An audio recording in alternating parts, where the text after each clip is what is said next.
back to my YouTube channel. Sorry I started this a little bit late, but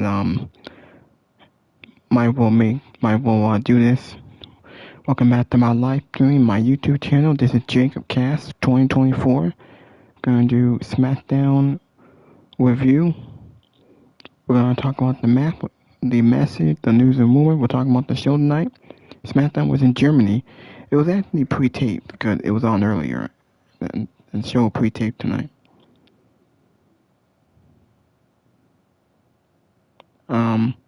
Just want to say thank you for watching. Thank you for all the support. Hit that like button. Leave a comment. Please subscribe to my channel. My video is sponsored by Chris Smooth, The Rad Brad, JD from New York, Solomon the Sound Off, Fightful Pro Wrestling, and other podcasters and YouTubers I know of.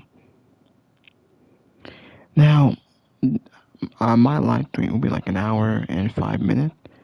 I don't want to make this too long, but I am going to talk about everything else on the show. I thought SmackDown was alright. I mean, even though the show was pre-taped, nothing much happened. It felt kind of boring, kind of dull. I think the only big thing was the main event, Drew McIntyre and Cody Rhodes in the 3 days of Hell match. Drew McIntyre finally won the WWE Championship and beat Cody Rhodes because Jacob Fatu got involved and interfered.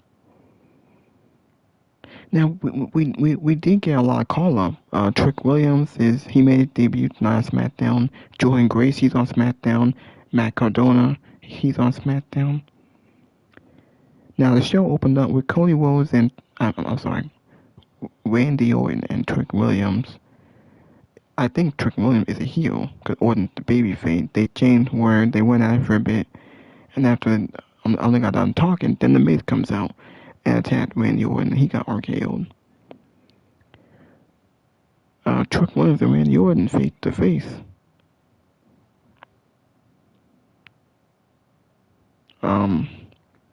We did get the Y6 and the MFTs in a 8-man tag. The MFT went over, who cares?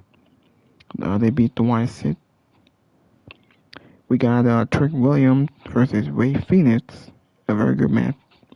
Trick Williams' SmackDown debut, we beat Ray Phoenix in a very good match.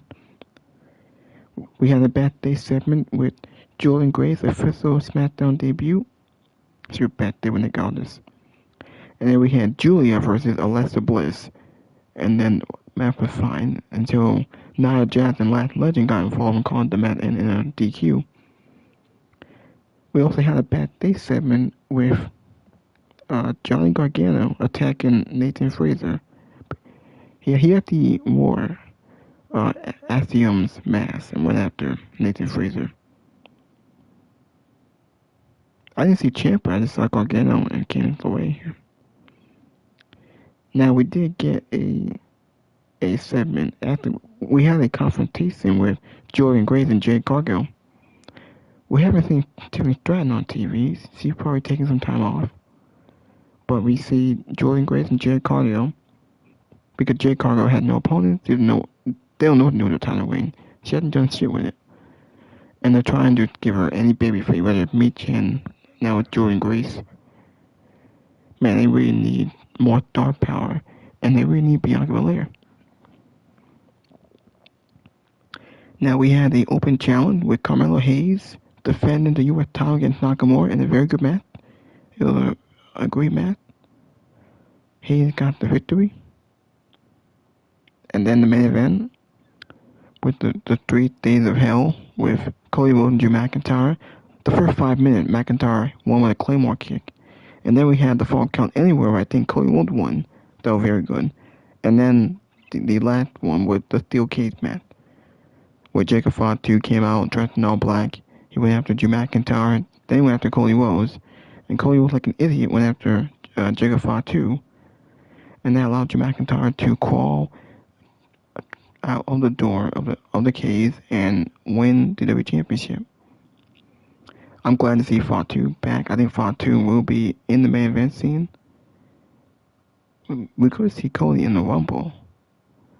How long Drew McIntyre gonna have it? We know that Nick Aldis announced a fatal 4-way qualifying match. I think they said that Sami Zayn, Trick, and Randy Orton, Solo, Demon Priest are gonna be in the tournament, and winner gonna whoever wins. Well, I think face Drew McIntyre at the Rumble or Sonic main event. Alright,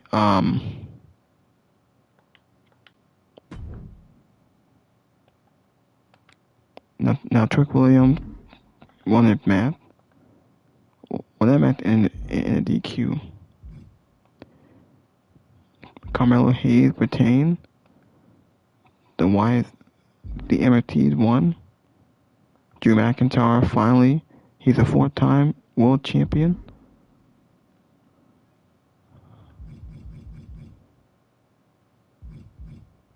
Alright.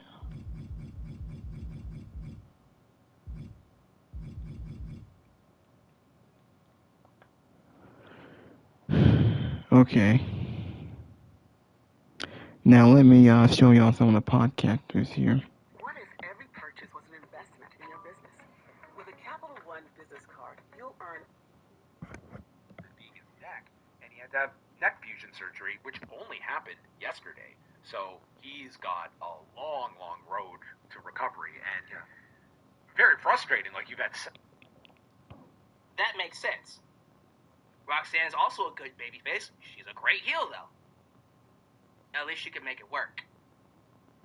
But Jordan Grace came up tonight. Well, technically last week, but she's official.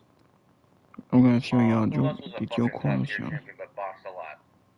I can name a lot right now.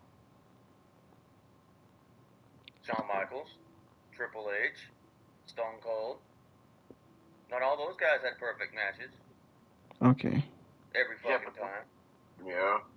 Yeah, but they wouldn't botch almost every week. There was a botch in a lot of Steve Austin's matches. If you study and break down his matches, there was a lot of botches on his end too.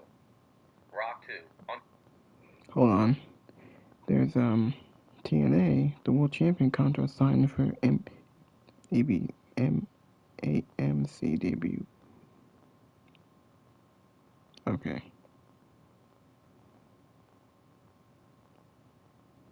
Now I'm trying to show you all the other podcasters so I can show you all that.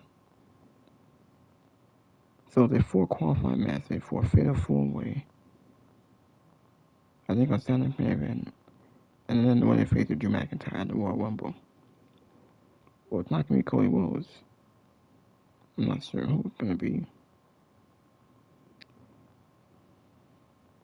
Yeah, so Matt Khan going to make it intensely clear after meeting with Nick Aldis. Nick Aldis signed Julian Grace to Smackdown.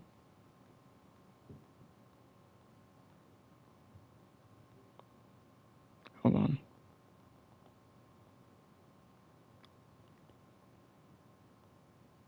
Very prominent on the WrestleMania cards. I don't know why we would be bringing racism into this. Let's show y'all Denise and Robin. What is up, everybody? Welcome to the Smackdown post show. It's your girl Denise Salcedo and Robin Ludford. Robin, holy shit, we are shocked. Before we get to everything, how are you? I'm doing well. Should I do like a YouTube reactor shock face? Literally, that's how I was while I was watching this right now. Literally, I'm fucking screaming because Drew McIntyre is officially world champ. He defeated Cody Rhodes in this steel cage match, and a lot of us had hopes that maybe it would happen because people really love Drew McIntyre, but we weren't really sure that it was actually going to happen because this was a SmackDown that wasn't going to be live everywhere in the United States. This was also, a SmackDown that was, overseas, so that actually is what helped with Drew. But also, people were really expecting, for this to happen on a SmackDown. Wow. But the fact that they did this, Robin, I am so happy for multiple reasons. One, we're fucking surprised, hella surprised. Two, we love Drew McIntyre. I don't even know what to say. I'm so happy about this call, Robin. Well, you know what makes me me happy about it is the first part that it genuinely caught me by surprise, but then you extend that where I'm not sure where it's going exactly. Like when Jacob Fatu showed up, I was like, oh, he's gonna cost Drew McIntyre, and then they go and they feud. So that was like almost a double swerve in a sense because he shows up and I'm thinking, all right, that's the exit. That's how Cody wins without burying Drew. But instead, he winds up winning. And Cody Rhodes is now pissed at Jacob Fatu, while Drew McIntyre is pissed at Jacob Fatu. They teased Drew McIntyre and Damian Priest earlier in the show. They've long teased Randy Orton and Cody Rhodes. You know, there's just a lot going on all at once. Now they've introduced this tournament or whatever they're doing with the qualifying matches for the four-way to get a title shot at the Royal Rumble, and then we're heading up to WrestleMania, and I expected Cody Rhodes to be in one of the main events at WrestleMania, so it feels like there are a lot of pieces on the table, but they're scattered, and I'm not sure how the puzzle's going to come together. Look, hearing you say that, I also thought that Fatu was going to basically just attack Drew McIntyre, and I thought the same thing that you did, that was going to be how they protected Drew and had Cody retained. That's what I originally thought. When he attacked Cody, oh, I loved that, because because it's like, okay, we all know that Drew McIntyre, you know, he's pretty much the one that went in and attacked Jacob Fatu, so we get the beef of what was going on with Jacob Fatu and Drew, but then why would he also go after Cody? My thought process in that was Jacob Fatu just don't give a shit. He's just going to go up there and fuck everybody up. Like, that was the mentality that I think Fatu had. So him going after both of them, I kind of liked it because it was fair game. Then I realized, oh shit, Cody is distracted right now, and Drew's gonna escape the cage. So when that moment happened, it was just like I don't know, it's like a euphoric feeling because Drew McIntyre has busted his ass for this, man. He's worked so fucking hard. I say this a million times, but I'm gonna say it again. The work that he did with CM Punk, that feud, tremendous. And then little moments here and there following that, he has gained the respect and the attention from the fans, and I think has truly earned this world title win. How long it's going to last, I don't know. You mentioned right now that also before this match even happened, Pierce made an announcement that they are having 4 qualifying matches on next week's show, and the winners from those 4 matches are going to go into a fatal 4-way match that is going to be happening at Saturday night's main event. Whoever wins that fatal 4-way match will be the number 1 contender for the title at the Royal Rumble. So now I'm just wondering, like, okay, well, who's going to win? What's going to happen? Because you got, I'm trying to remember these off the top of my head. It's Randy versus the Miz. Then they have Ilya versus Sammy. They have Matt Cardona versus Trick Williams. And then, what's the other one? Blanking on the other one. There's another one. Damian Priest and who's Damian Priest going against? He's going. Solo Sikoa. Solo Sikoa. Oh, I feel so bad. Forget. I did not mean. I'm sorry. Solo. Damian versus Solo Sikoa. So those are the 4 qualifying matches of who's going to be in there. Mind you, somebody threw out there. Don't forget, the Royal Rumble is in Saudi. Are we going to end up with Sami Zayn versus Drew McIntyre? I don't know. Robin, looking at those qualifying matches,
because I'm not gonna like be a hypocrite. I was sort of against changing the title for the sake of changing the title, but I feel like the way that they orchestrated it has put so many players onto the table and activated so many different chess pieces.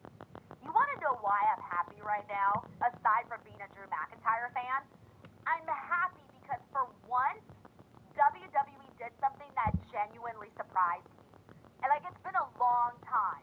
And for me to be that kind of surprised on a Friday night Smackdown, I don't remember the last time I was this surprised on a Smackdown. Like, legit, I do not remember. And this was a good surprise. And I always say that I want my wrestling shows and my wrestling programming to make me feel like anything can happen, because that's my favorite feeling when I'm watching wrestling, when they give me the feeling of, holy fuck, anything can happen on this show, and you're going to get a reaction out of me, because that's what I want. I want to, like, be excited. I want to, like, scream for joy because something incredible happened.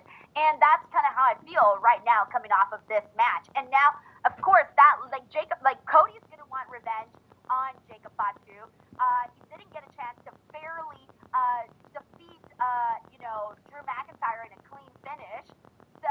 Drew never actually pinned Cody Rhodes in the third matchup.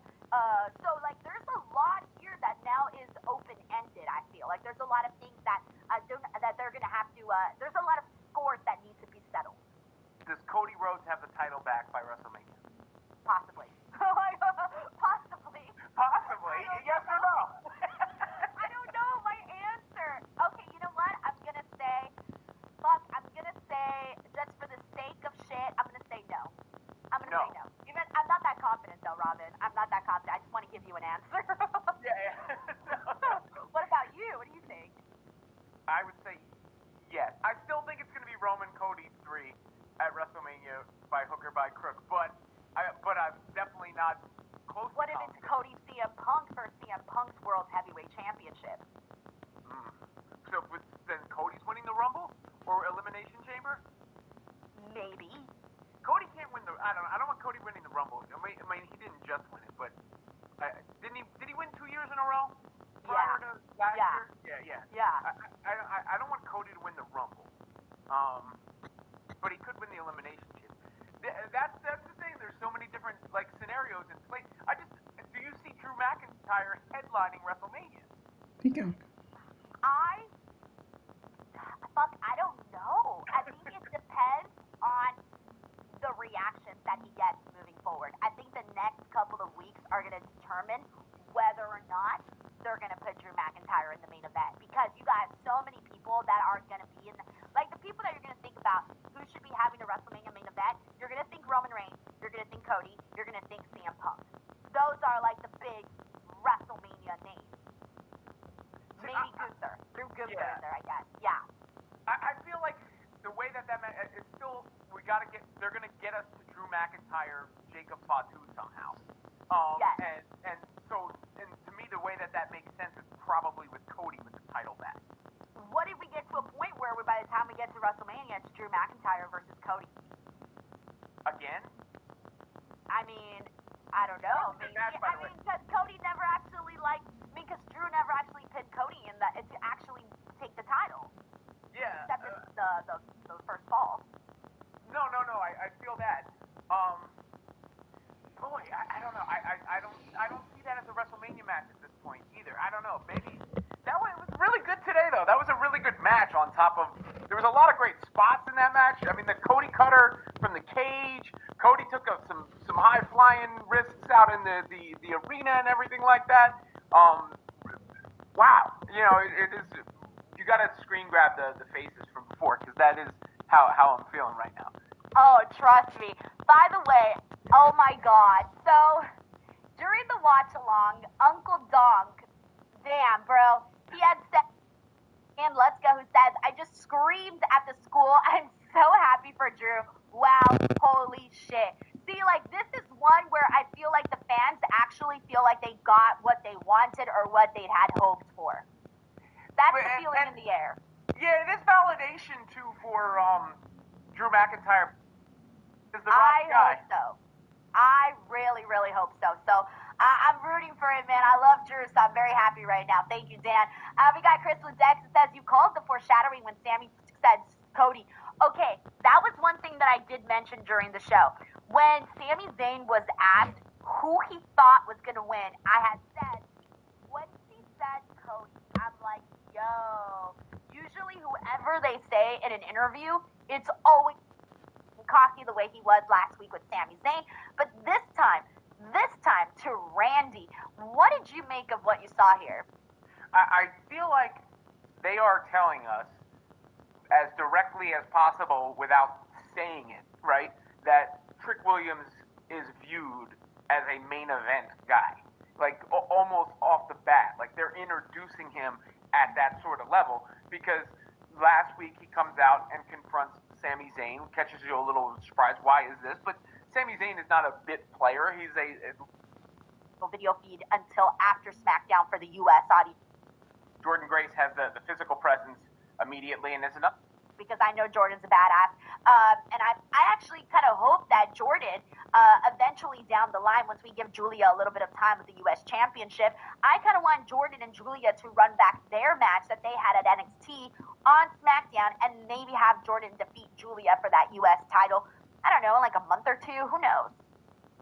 Yeah, I mean, they're trying to get Julia some juice right now, obviously, with her winning that back. And I think ultimately the crowd reaction, the response, how much we're talking about her segments will probably determine how long she's keeping the title. Yeah, I was actually happy that they gave her today an actual freaking promo to do, like in the show. And I thought, okay, usually they don't even give her promo times, but today she actually got a promo time. The fact that she didn't win cleanly though today, I kind of thought was like, damn, Julia really needed a clean victory today, and she didn't defeat Alexa Bliss cleanly. She had health. Foresee him in the actual WrestleMania? Who knows? Maybe. And it came out of nowhere. No one really expected to cut her from that height.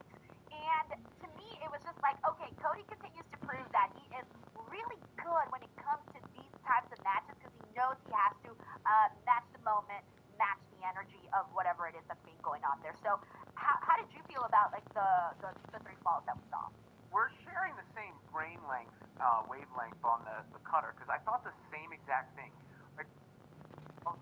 We'll see. Thank you so much, JF. Woo-wee. All right, what a freaking fun day. Guys, that is it. That is our post show.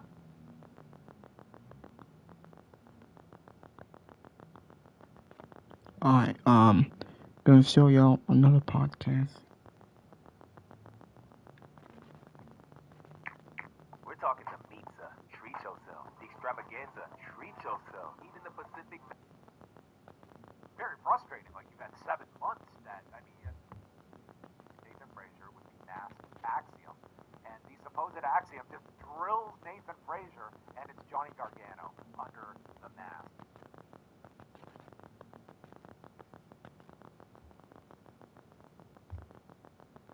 Styles match. But tonight we had 3 stages of hell. 1 stage for each hour of this show. And this was now or never for Drew McIntyre, right? I mean, you know the history here. Drew McIntyre has had, coming into this show, multiple opportunities to be the WWE champion, and he has failed each time. And so, originally, the belief is that they were going to do another championship match between Cody and Drew at Survivor Series in San Diego. Jacob Fatu had a little injury, something with his mouth, his teeth, so he had to take some time off. And I have a feeling that's why Cody and Drew both ended up in the War Games match. Otherwise, we probably would have had a match between them at Survivor Series. But we had it tonight, here on this show. And for every single time that Drew McIntyre has come out and talked about how he has been screwed, right? Always a bridesmaid, never a bride. It just feels like that's been the story of Drew McIntyre now for the past few years, really. This is a man who has been screwed more times than a Vegas escort. He's the one who chose the stipulation for this match. He's the one who chose each individual stipulation for this match. For him to go in there tonight in Germany, again, to challenge Cody Rhodes for the WWE Championship and lose, that would have been it. he would have moved on to something else, and that's it. That would have been curtains for Drew McIntyre for the foreseeable future when it came to the championship. So for him, this was a must-win here, and especially, when you see what happened on Monday night when they played it safe, and they kept the World Heavyweight Championship on CM Punk because we had a big title match in Brooklyn on Monday night between Punk and Braun Breaker. So you see all of these things and you think to yourself, they've got to do something here. We're on the road to the Royal Rumble, which begets the road to WrestleMania, and you always want things to be exciting and interesting going into it. And those are not words that I would use to describe this most recent reign of Cody Rhodes as the WWE Champion. So they went into this match here with one job, and they did their job. Actually, Cody did the job. Drew McIntyre is the brand new WWE Undisputed Champion. They actually did it. They actually pulled the trigger. They actually did the right thing. And how's this for a story? Of all the people that Drew has to thank for once again being the WWE Champion, this time, by the way, winning the title in front of actual humans, in front of actual people, and not in an empty warehouse somewhere. Of all the people that this man has to thank for winning the WWE Championship, for all the heat that he has had with the Bloodline going back 3 years to what happened to him at Clash at the Castle in 2022, here we are in 2026.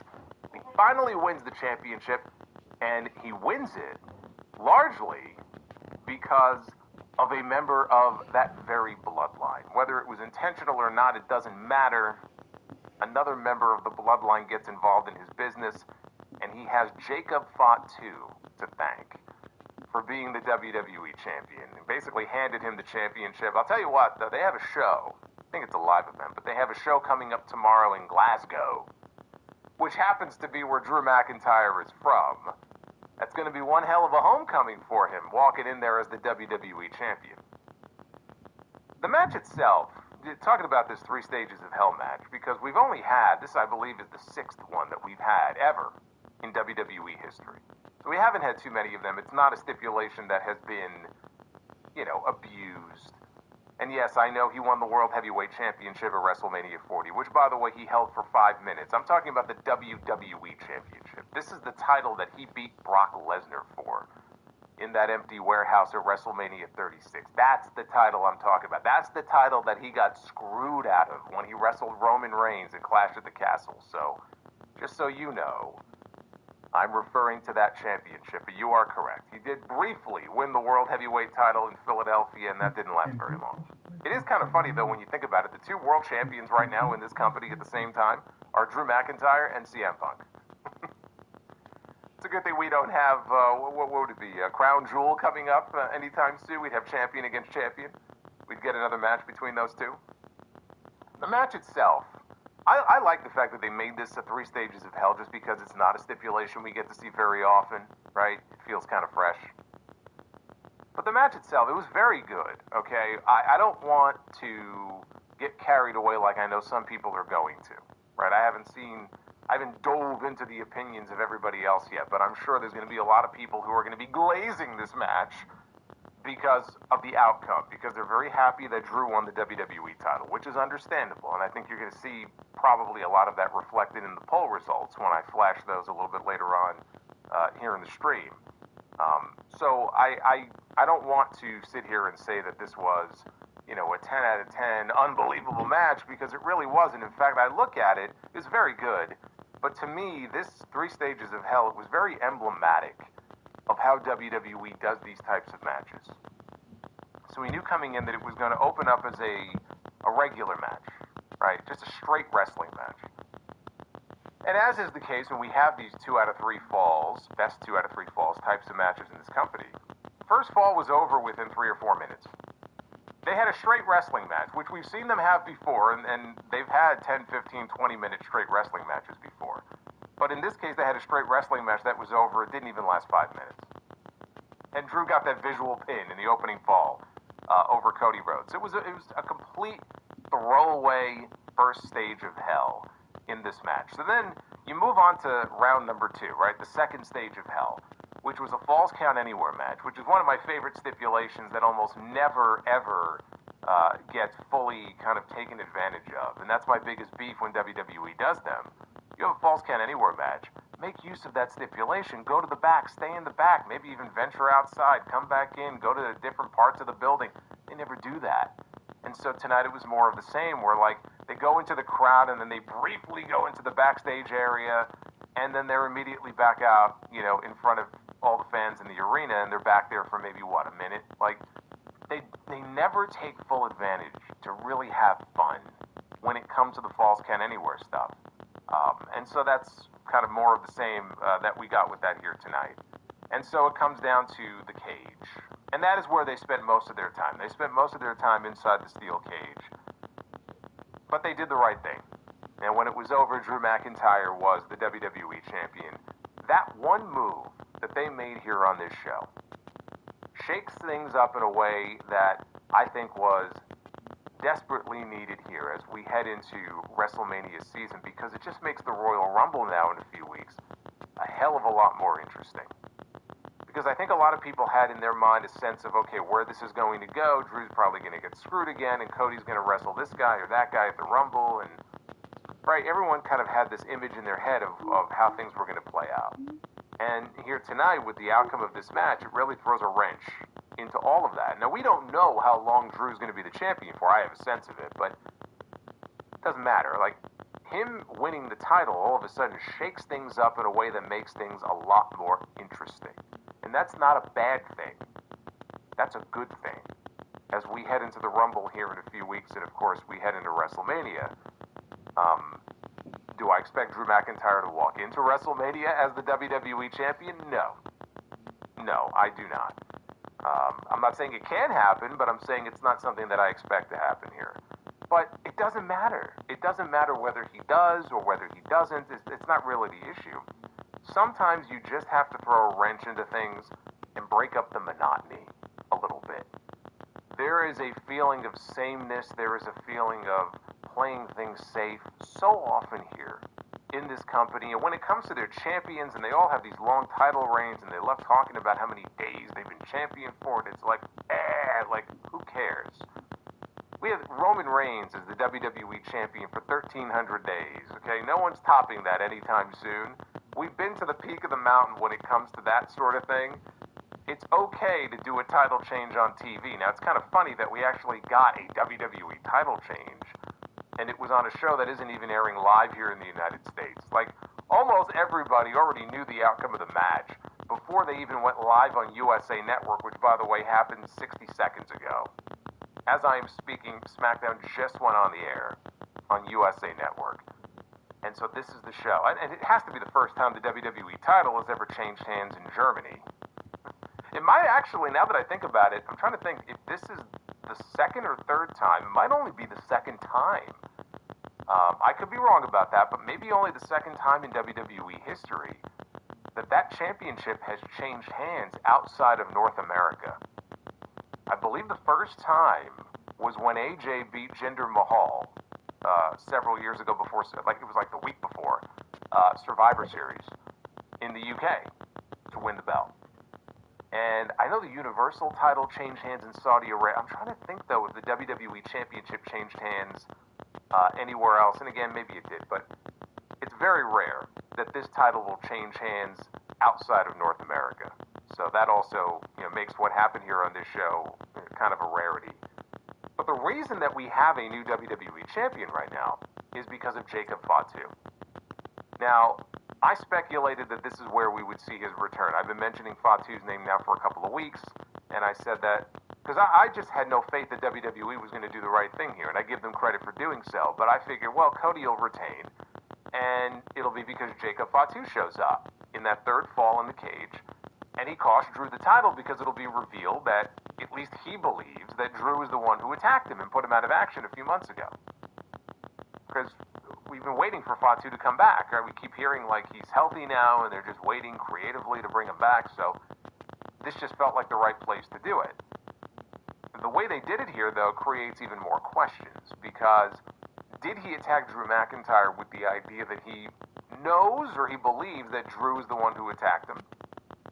Or did he go after Cody Rhodes, which he did, because he believes that Cody Rhodes had some involvement in what happened to him a few months ago. So what happened at the end here is that Drew was climbing towards the door. He was crawling, not climbing, he was crawling towards the door.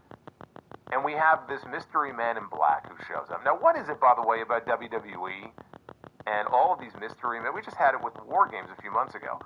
But, like, constantly, they're always dressed from head to toe in black. Do they sell this shit in bulk? What? I don't know. They're always wearing the same shit. So it turns out to be Jacob Fatu. And he attacks Drew and prevents Drew from escaping the cage. Cody Rhodes sees this. Now, Cody Rhodes, he's a noble man, you see, because he has issues with Drew McIntyre. This is his match. This is his fight with Drew. He sees somebody else in the cage in the middle of his match attacking Drew McIntyre, and he can't leave well enough alone. He's got to go over and he's got to grab Jacob. What are you doing? So Jacob turns around and he starts going after Cody.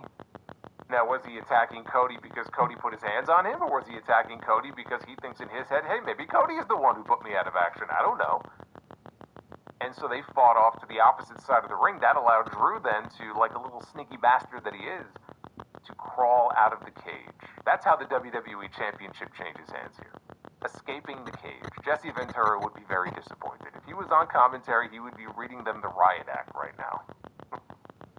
How are you going to have a title change on escaping the door through the door? That's stupid. Fucking love Jesse. But that's how it went down. Jacob Fatu played a very important role here in the finish of this main event. What I love about it is it immediately vaults him into the main event picture on Smackdown, which is where he belongs. He doesn't belong with the MFTs. He doesn't belong fighting for the United States Championship and accepting an open challenge. In the main event picture, where the WWE title is concerned, in that mix, on a show that could really use some new faces in that mix, Jacob Fatu is where he belongs. Everyone's talking about Obafemi. Everyone's talking about Braun Breaker and all these other talents that are being called up to the main roster. And I feel like some people have forgotten about Jacob Fatu and how over he is with the audience and what this guy really can do, bell to bell, inside the ring. I feel like we still haven't really fully seen what Jacob Fatu can do in the ring. 2026 needs to be his year.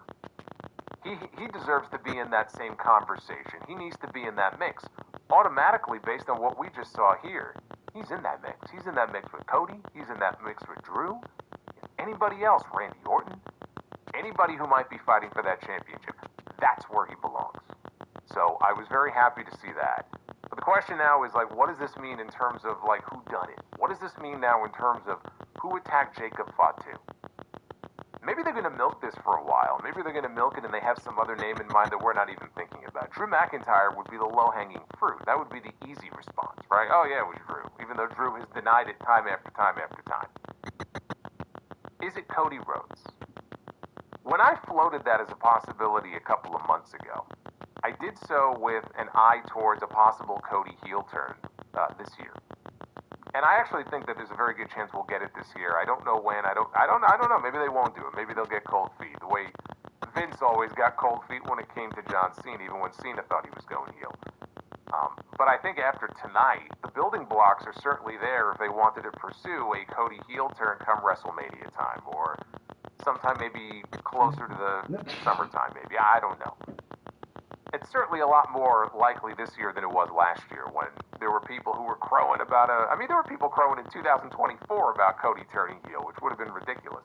But I do feel like now, when you have people like Fatu and others who are ready to step up, it at least becomes a little more realistic. If you wanted to turn Cody. Like, if I were running WWE, I would be very hesitant to do that, because Cody is like this generation's John Cena for this company. He's that face of the brand. He's that guy going out doing all the media. He's that guy going out there doing Make-A-Wish and all of these different things. He's a great corporate champion. But just think about it. A great corporate champion, right? He could be a great heel in that same role.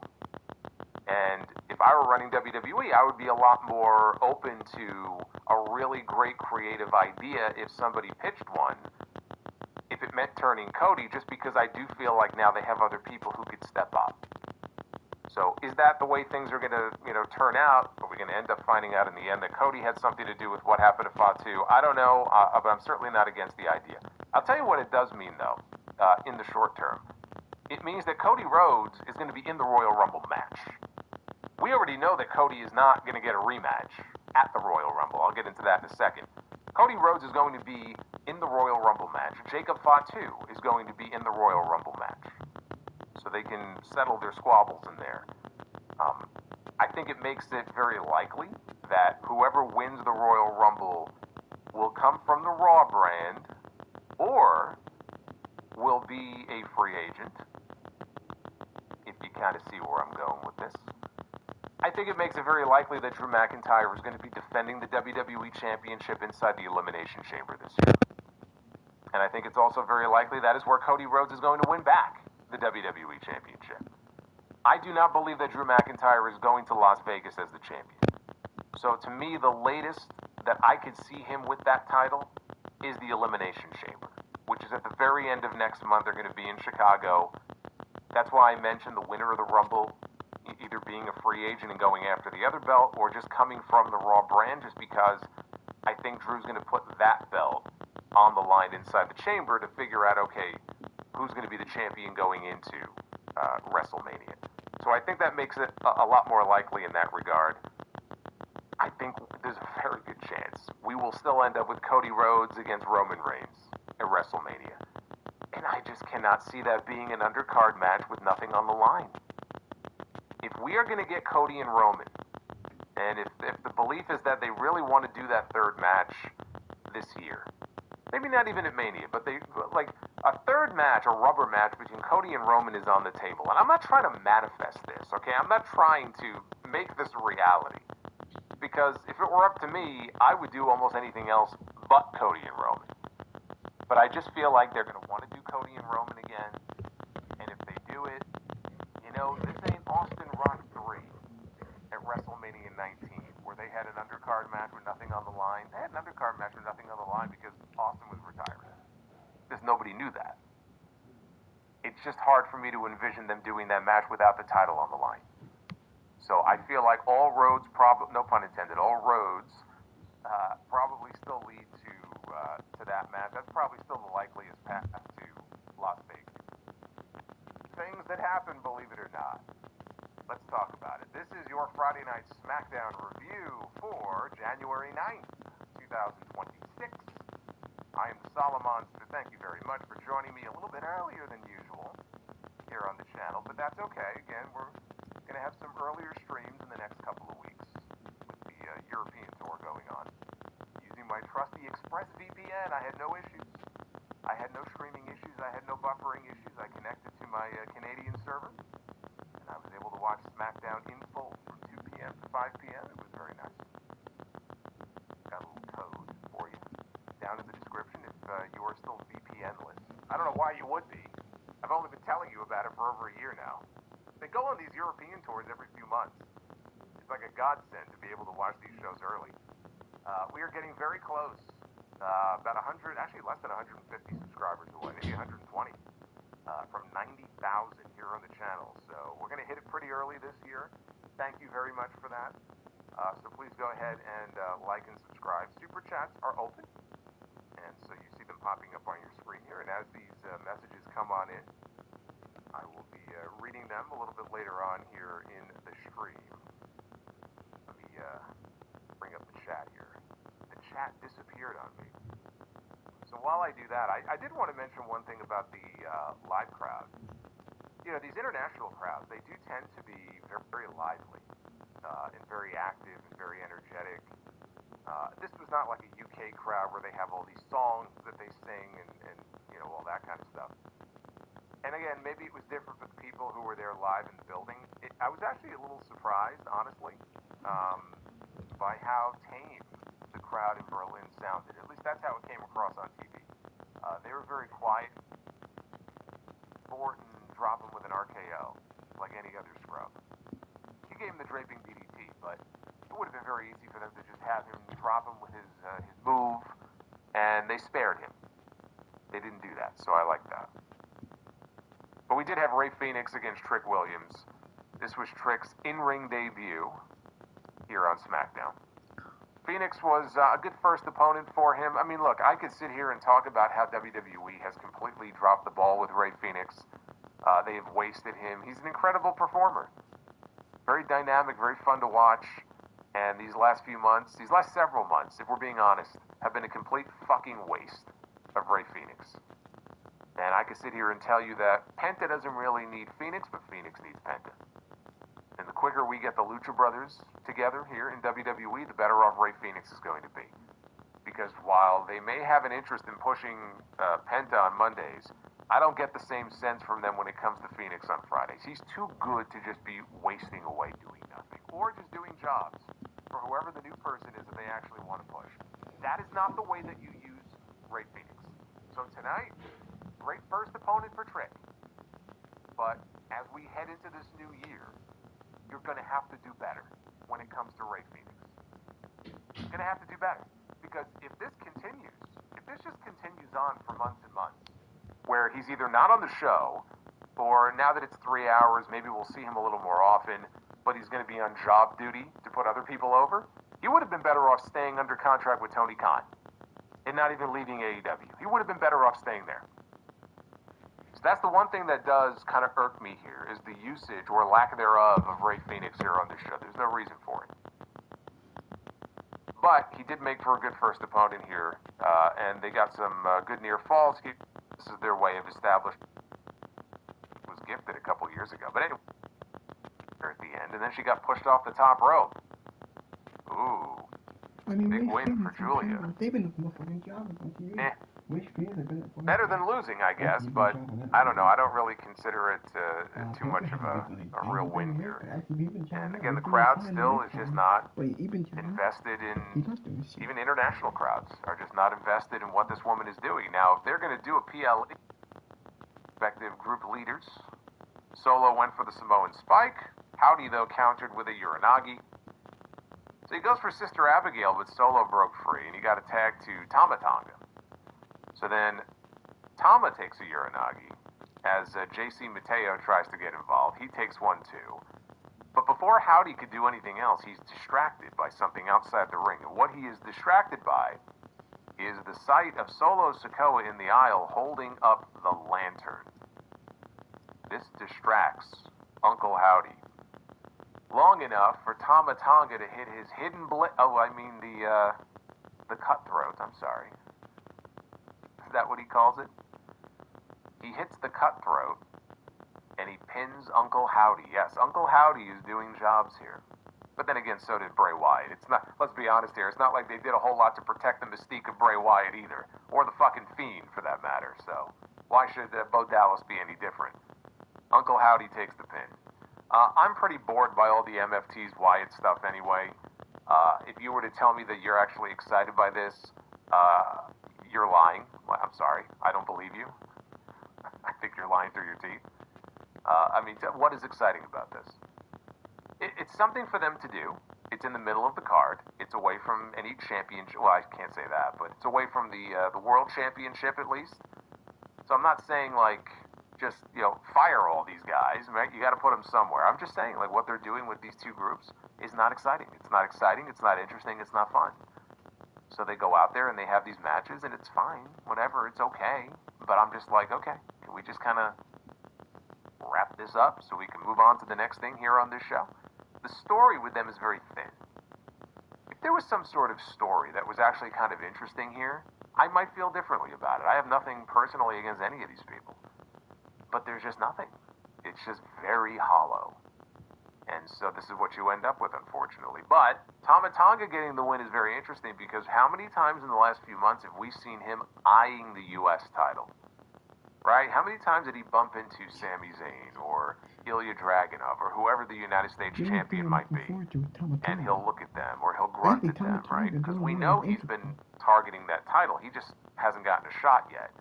Him getting the win here and not Solo, who, by the way, is in a qualifying match next week to potentially wrestle for the WWE Championship. They didn't give him the win here. They gave Tama Tonga the win here. So I think there's some significance to that. I'm sure that was done with that thought in mind. So it seems like only a matter of time before he accepts one of the open challenges here for the U.S. title. Then you've got the MFTs coming after the tag team titles, which are currently held by the Wyatts. Please tell me they're not going to go with the heel group gimmick where they collect most of the gold or all of the gold. I don't want to see that. With the MFTs, are they really going to end up with the U.S. title and the tag team titles potentially? I hope not. Speaking of the U.S. title, backstage, Carmelo Hayes bumps into The Miz, who bitches about what Randy Orton did to him earlier. He says, I can't even see him. I don't know what he was getting from the mouth kind of thing. It's like, I could show from 1980, and he puts his arm on him like to kind of spin him around. Who won last year's Royal Rumble? Oh, Jey Uso. Oh, God. Yeah, that's right.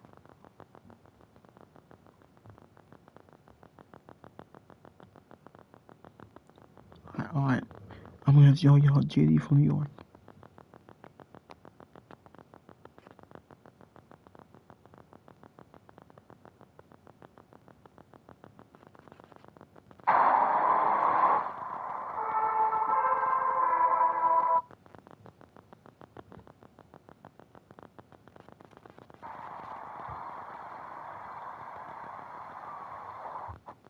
We got Alter. Show was actually pretty dull. I thought it was unexciting. Nothing really major happens. But I will say I very much appreciate and I genuinely hope that WWE, if they're in a situation like they are in tonight with Drew McIntyre and Cody Rhodes, and it is one of those matches that is going to be long and drawn out, and as big as it was tonight with the 3 stages of hell, I hope that they do the same thing that they did tonight and really focus on the wrestling, focus on the importance of the match, and focus on the story. The entire last hour was commercial free for Drew McIntyre and Cody Rhodes. I very much appreciate that. That's the way it should be. WWE and their advertisements have gotten so out of hand that this match would have probably seen 6 or 7 commercial breaks if they didn't do the commercial-free last hour. So I very much appreciate that. The show was pretty dull.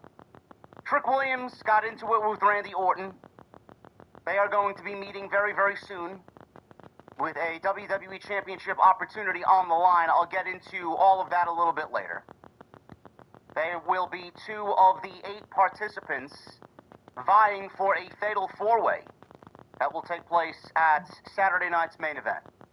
And the winner of this fatal 4-way at Saturday night's main event will go on to wrestle for the WWE Championship, now against Drew McIntyre, at the Royal Rumble just a week later.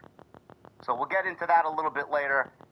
Nick Aldis laid the groundwork for all of this situation and gave us the 8 competitors that will be competing in this little mini tournament-esque situation. Drew McIntyre and Cody Rhodes had a great main event. This was the best effort that they put forth in all of their feuds so far. This was the best match that they gave us since they started feuding coming out of SummerSlam. It's exactly what Drew McIntyre and Cody Rhodes have been doing. They've been feuding for 6 or 7 months now.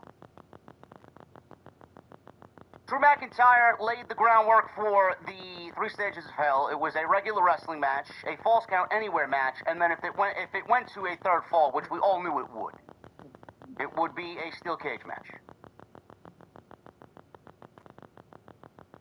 Drew McIntyre ended up winning the WWE Championship. I'm surprised that Sesame Street Levesque made the decision to go with Drew McIntyre tonight. If he didn't, I would have had a lot of questions. If he didn't, Drew McIntyre probably would have ended up a bigger loser than he is on television. And we can't risk Drew McIntyre being that big of a loser because he's one of the best guys that they got. This was a must-win situation for Drew McIntyre, no matter what the creative direction was going to be. he needed to win this match. I know there was a report that went out, whether it was earlier today or I think yesterday, I seen it floating around, that there are some top officials in the company lobbying for Drew McIntyre to win the WWE Championship on Friday Night Smackdown in the 3 stages of Hell match with Cody Rhodes. I'm glad that they actually came to that decision. It needed to happen. This idea of the babyface champion, or any champion for that matter, needing to hold the championship for X amount of days. Cody Rhodes won the WWE Championship at WrestleMania last year. He lost it to John Cena. He won it back at SummerSlam. We didn't need Cody holding the WWE Championship going into yet another WrestleMania. It's boring. It's safe. It's just a very uncreative narrative. Fuck shit up. Let's get some change. Let's take some risks. Let's be adventurous. Let's do something that's going to, I don't know, elicit some unpredictability or excitement. The idea of someone like Cody holding the championship because he's Cody Rhodes and he's the babyface, he needs to hold the championship going into WrestleMania. I never understood that. Now, WWE could put the title right back on Cody Rhodes in just as little as 3 weeks. We don't fucking know what they're going to do.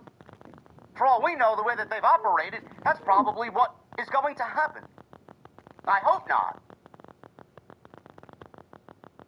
But I'm glad that Drew McIntyre is the recipient of a World Championship title reign. If it's transitional, and if it's just 2 or 3 weeks, the guy deserves it. And he's very much earned it. The way that he won the match, I see some people unhappy about. Jacob Fatu returned to the company tonight. He showed up in the last stages of the match. He came out wearing a face mask and a hoodie. Everybody who was watching the show this afternoon knew exactly who it was. There was a report going around from Fightful that Jacob Fatu was even backstage with the WWE roster, and he made the trip overseas to Germany. The whole thing about who attacked Jacob Fatu, who took Jacob Fatu out, WWE is clearly going to play off of that. And hopefully we get some sort of story surrounding that, because it's going to add a lot of intrigue on top of what happened tonight. Culprit number 1 was always going to be Drew McIntyre, just the way he's been acting and just because of the character that he's been playing on television. The other culprit was Randy Orton. Because I think everybody had it in their minds that Randy Orton and Cody Rhodes would probably be on a collision course, maybe, going into WrestleMania. I don't mind the way the match ended. I actually quite like the way the match ended. Now, if you look at it head on, it's typical WWE. They tried their best to protect their babyface champion. They tried their best to protect Cody Rhodes. That's exactly what the priority was. How do we get the belt on Drew, but at the same time protect Cody Rhodes? This is what they came up with. Jacob Fatu shows himself at the end of the match. He presents himself in front of Drew McIntyre. He gets in the cage. He starts attacking Drew McIntyre. So the first reaction from many is, oh, well, there's the guy. There's the guy who attacked Jacob Fatu. Drew McIntyre is the culprit. But then he went to go attack Cody Rhodes. But Cody Rhodes came over and interjected himself in what was going on. If he didn't bother Jacob Fatu might not have laid a hand on Cody Rhodes. But Jacob Fatu is an unpredictable animal. He's a Samoan werewolf. He's an Anahua'i. So he went in there and he beat both Drew McIntyre and Cody Rhodes. But by the time he got to Cody Rhodes, and by the time his attention was turned to Cody Rhodes, Drew McIntyre was being beaten up in the corner of the steel door on the cage. And Drew McIntyre did the thing that any human being in that moment would do. If you have an opportunity to win this match and the WWE Championship by just crawling out of the cage through the steel door with both feet hitting the floor, you will be crowned the new WWE Champion. That's exactly what he did. So by the time Jacob Fatu went to go attack Cody Rhodes, Drew McIntyre already was thinking 2 steps ahead. Well, I'm going to get the fuck out of here, and I'm going to win the championship. He's a slimy heel, and he's a smart heel. I have no problem with the way the match ended, because if you were in Drew McIntyre's boots, you probably would have done the same thing, and if you didn't, I'd sit here and probably say that you were a fucking idiot. It's the right thing to do. It's the smart thing to do. McIntyre's been wanting this championship. He's been wanting to right all the wrongs, and the only way that would have happened is if he had possession of the title. All those wrongs are now erased. So he finally took it upon himself to take the one opportunity that he felt would have gotten him to a point where everything that's happened to him would be erased. With one movement, with one move tonight, he erased all the wrong. I have no problem with that.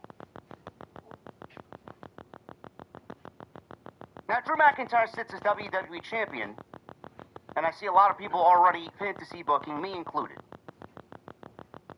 But I will say, coming into this week, we had 2 championship matches. One on Raw with Braun Breaker and CM Punk.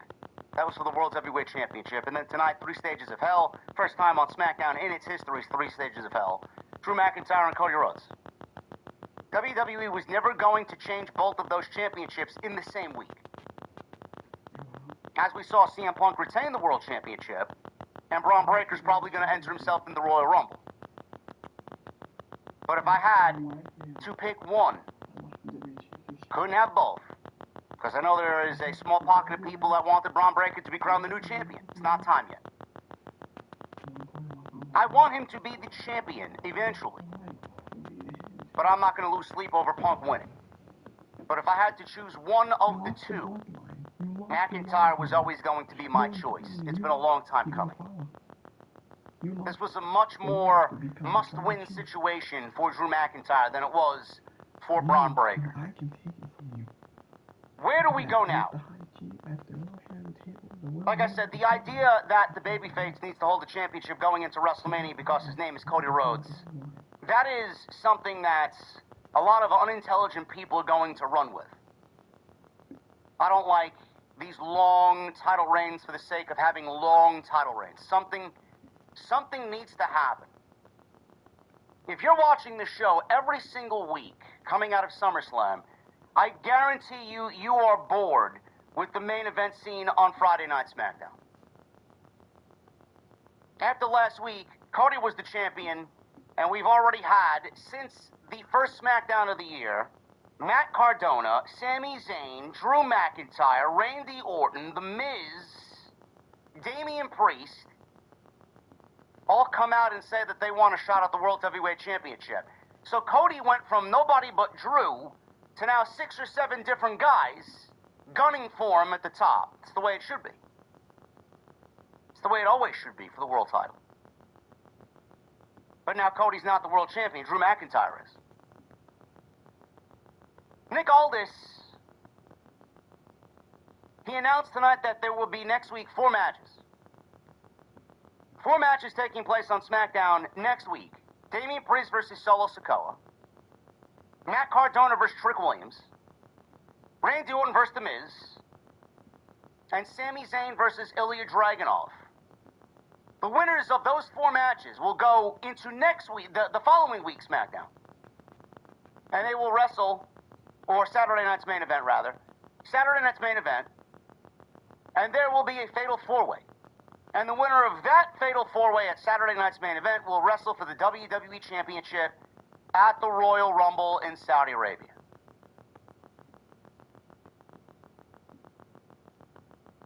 Drew McIntyre as the WWE Champion creates a lot more intrigue going into their biggest story-driven time of the year. Drew McIntyre creates a lot more intrigue going into their most important time of the entire year. More important than any other point in their year. This is it. From January to April, you want the twists and turns. You want the story. You want the unpredictability. That's what we all want as pro wrestling fans. We want to be watching the shows on our toes. Edge of your seat action, unpredictability. That's what we want. So with Drew McIntyre being the WWE Champion, it creates a lot more intrigue going into the Royal Rumble. Now, looking at these matches next week, with our fall winners next week going to Saturday night's main event, I'm looking at Sami Zayn beating Ilya Dragunov for the reason of, well, Dragunov beat Sami Zayn for the United States Championship. He wanted to do right by Dragunov, who was just coming back after an 18-month layoff injured. Sami Zayn's probably going to get his win back. Sami Zayn's going to Saturday night's main event, in my opinion. Randy Orton versus The Miz, self-explanatory. There's no fucking way on this planet The Miz is beating Randy Orton. Sami Zayn and Randy Orton will qualify. Damian Priest versus Solo Sikoa. Nobody wants to see Solo Sikoa in that match. Damian Priest just beat Aleister Black. I think Damian Priest is the one that needs momentum. Damian Priest is going to Saturday night's main event. And then Matt Cardona and Trick Williams is a tricky one, no pun intended, because Matt Cardona just came back to WWE after 6 years, and Trick Williams just got called up from NXT, and he's the young guy who everybody is looking at to be the future of the company. Well, I think Trick Williams wins, because that's exactly what they're going to use Matt Cardona for. And I think at this stage of the game, you can't really beat Trick Williams. It's easier to give Cardona the loss because he's established. It's easier to give Cardona the loss because he's the bigger star, and he'll be fine. You can't beat Trick Williams. I think Trick Williams goes to Saturday night's main event with Damian Priest, with Randy Orton, and with Sami Zayn. And if Trick Williams is in that fatal four-way, he doesn't necessarily have to take the pinfall. So, there's no harm, no foul there. And I think it mixes him up with the two guys that he's actually confronted the last 2 weeks, one in Sami Zayn last week, and then one in Randy Orton this week. Sami Zayn, Randy Orton, Damian Priest, and Trick Williams. Just thinking out loud here. Saturday night's main event, fatal four-way. Winner of this match goes to the Royal Rumble to challenge for the WWE title. We all know Sami Zayn's ties and Sami Zayn's popularity to Saudi Arabia. Every time WWE has a Saudi show, Sami Zayn is on it in some way, shape, or form. Sami Zayn's one of the biggest stars that goes over there and is received incredibly well, more than anybody else on that active roster in Saudi Arabia. But Sami Zayn now, it's been more than a week, it's been basically since the summer, he's made hopes and aspirations of becoming the WWE champion. This is something that he has been saying every single time he's got a microphone in his hand. Sami Zayn wants to be WWE champion. All these guys in this match want to be the WWE champion, but Sami's been saying it longer. He's been making it known longer that he wants the WWE championship. I think Sami Zayn wins this fatal four-way, and I think Sami Zayn challenges Drew McIntyre for the WWE championship. Sami Zayn and Drew McIntyre for the WWE championship would be a great undercard match for the Royal Rumble. And it gets Sami in a major program or major match going into Saudi Arabia where he is going to be heavily over with the audience. Now, WWE could wipe all of what I said away if they grant Cody Rhodes a WWE championship match against Drew McIntyre, being that he was fucked over tonight. They could easily grant Cody Rhodes a rematch at Saturday night's main event.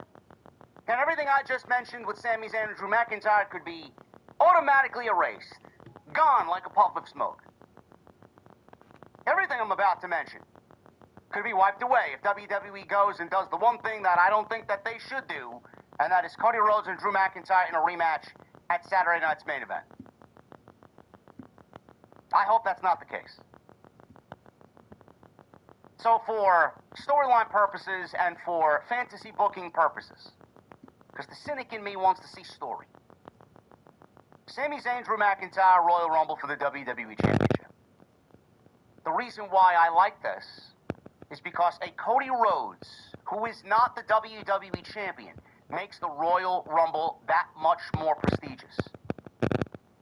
A Cody Rhodes not holding the WWE Championship makes the Royal Rumble match that much more unpredictable.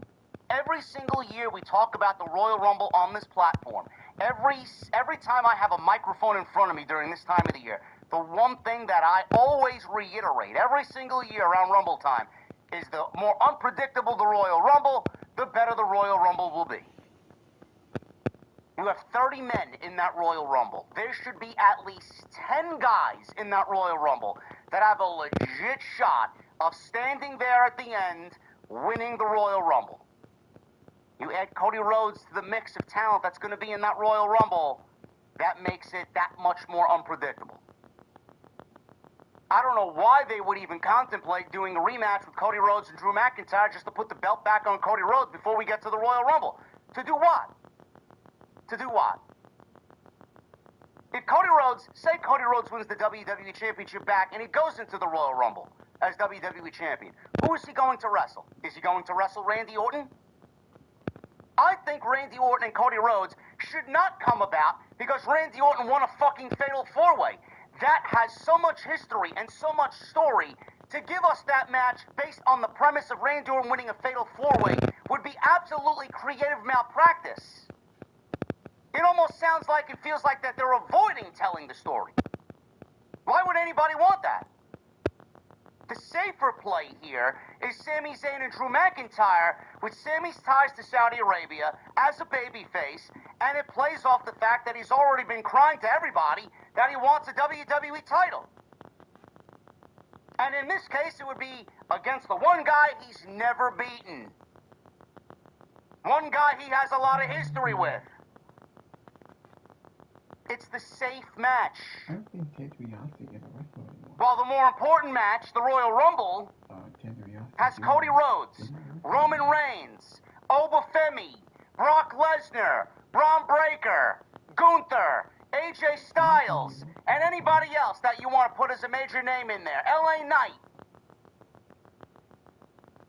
There's 8 right there. There's 8 right there. Randy Orton, 9.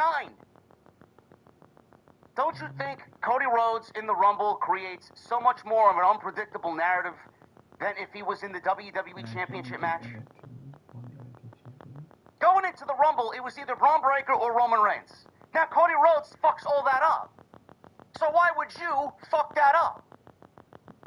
I don't understand why anybody is looking at this and not liking the decision to take the belt off Cody Rhodes and to keep it on Drew McIntyre. I don't know. Jericho's going to be in the Rumble. Bronson Reed's going to be in the Royal Rumble. Logan Paul's going to be in the Royal Rumble. This is going to be a stacked Royal Rumble. Just like last year. I like this move. I like this decision. I don't know why anybody's looking at this as a bad thing. Is Drew going to be a transitional champion? Time will tell. I think the answer is probably leaning more towards yes. But all the dirt sheet writers and all the wannabe journalists in the IWC I saw today continue to post pictures or GIFs on social media with Roman Reigns and Cody Rhodes. A lot of them said after tonight's outcome that Roman Reigns and Cody Rhodes is still the plan for WrestleMania. Now, I don't know how we're going to get there if that's the case, or why we need a third match between Roman Reigns and Cody Rhodes. It almost feels like WWE is trying to live off their past glory. Yes, let's put our 2 biggest guys in a marquee match. That'll really sell some tickets. We've already seen it twice, with WrestleMania 40 being the end. Why do we need to see it again, especially if there's no title on the line? Because the fans of the code calculated horrific actions. If the law hasn't changed, I genuinely wonder if WWE is going to give Roman Reigns Drew McIntyre at WrestleMania. I don't think that's the case at all. But that was a match that I was pitching for last year. That was a match I was actually lobbying for to happen last year because it made more sense then. Going back to it now would kind of defeat the purpose of everything. I feel like if they go to do that match at WrestleMania this year, it would be them just doing it because they realized that it was the right thing to do last year, and now they're trying to correct the mistakes that they did last year by not doing the match. Instead, they gave Drew McIntyre Damian Priest. If the idea is for Cody and Roman Reigns, I don't think the title needs to be on the line. If the championship is on the line, then that means Cody Rhodes is going to win the championship back, and he's going to walk into WrestleMania with Roman Reigns either winning the Rumble or the Elimination Chamber. That's the only way we're going to get Cody and Roman. To do it without the championship, I don't really care to see it. I don't really care to see it with the championship on the line. But the only way that any of this would make sense is if WWE is truly contemplating turning Cody Rhodes heel. Now, I understand the word heel is a little sensitive to people's ears nowadays after what we got with John Cena around this same time last year. They fucked it up. It made for an incredible moment. It made for the second greatest heel turn in the history of the business. And none of it should have happened. And if it was going to happen, it should have happened at WrestleMania and not at the Elimination Chamber. But now you got Cody and Roman 3. The top priority, if that is your idea, if that is your marquee match, if that's the match you want, the one thing you need to do is give us something different. They cannot, and I quote, have Roman Reigns walk into WrestleMania as the WWE Champion and have Cody Rhodes walk in as the challenger. We've already been there, done that. We did that at 39, and we did that at 40. Why the fuck would we need to see that again at WrestleMania 42? Or 41? I don't understand it. Well, why do we need to see that again? 42. What number are we on? 42? I lost count.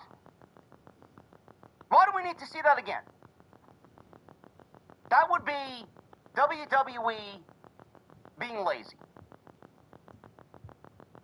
The only way that this would work this year is if Cody goes into WrestleMania, goes into WrestleMania 42 as the champion with Roman as the challenger.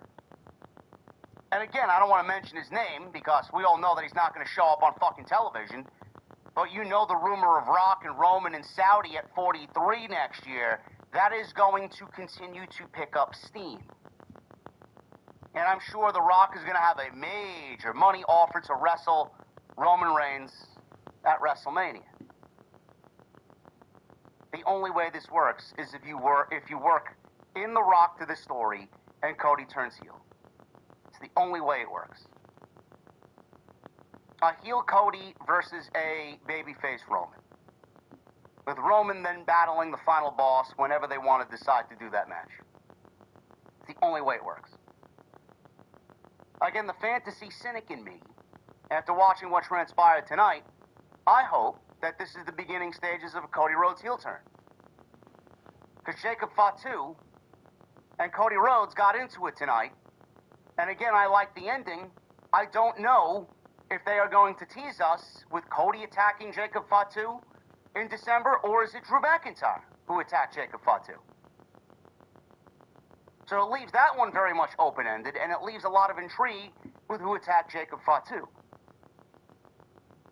Again, the basis of everything here is Drew McIntyre creates unpredictable television.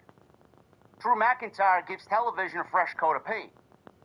Drew McIntyre, as far as everybody else on the roster who wants a WWE Championship opportunity, a lot of them are babyfaces. With Drew McIntyre as champion, a lot of those baby faces now have a heel that they could actually chase for the WWE Championship instead of being Cody Rhodes. But I think right now, step one is if WWE doesn't give us Cody Rhodes and Drew McIntyre in a rematch at Saturday night's main event, just to then give us Randy Orton and Cody Rhodes at the Royal Rumble in a fucking thrown-together match at the last minute just because it's a major match, I think that's fucking terrible. I think that's lazy. I think Sammy and Drew is the play. Cody in the Rumble with Roman and Braun Breaker and Gunther and Oba and LA Knight and Chris Jericho and Matt Cardona and everybody else that you deem a major star. Everybody. I think that's the play. WrestleMania, this is what we want. This is what we've asked for. Unpredictability. This one thing right now sets WrestleMania plans to that unpredictable level. Because we don't know if McIntyre's going to walk in or not as WWE Champion. I'm thinking not. I don't think he will.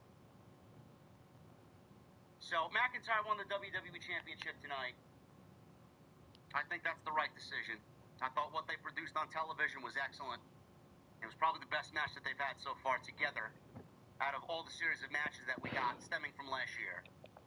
And I thought it was a great main event. Cody won the second fall. McIntyre won the first. And then McIntyre won the last.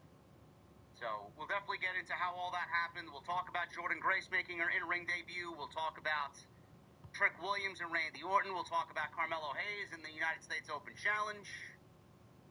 All in all, it was a dull Smackdown. I thought Germany was a little quieter than I expected. But I do think that with the outcome of the World Championship match, it leaves a lot of excitement to be had on Friday night.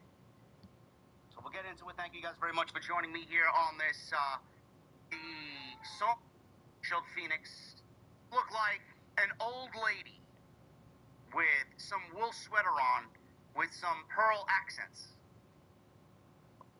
MFTs got taken out. Tala Tonga tagged in.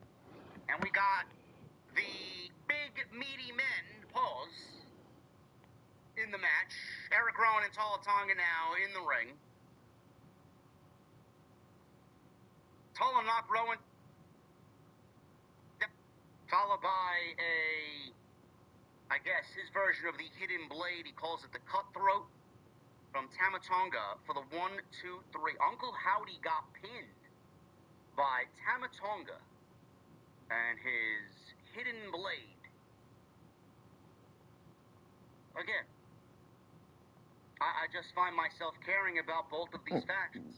There's nothing relatable about them at all, and there's barely any story. They want you to care, but they're not giving you a reason to care. Oh, look, the MFTs and the Wyatts, they're two of the biggest factions on Friday night. Let's put them in a feud together for territory over Smackdown. I'm sorry, I'm gonna need more than that to find myself interested in this. I'm assuming the MFTs and the Wyatt Six are gonna wrestle eventually for the tag team championships, probably at Saturday night's main event, because God forbid they put that on a PLE.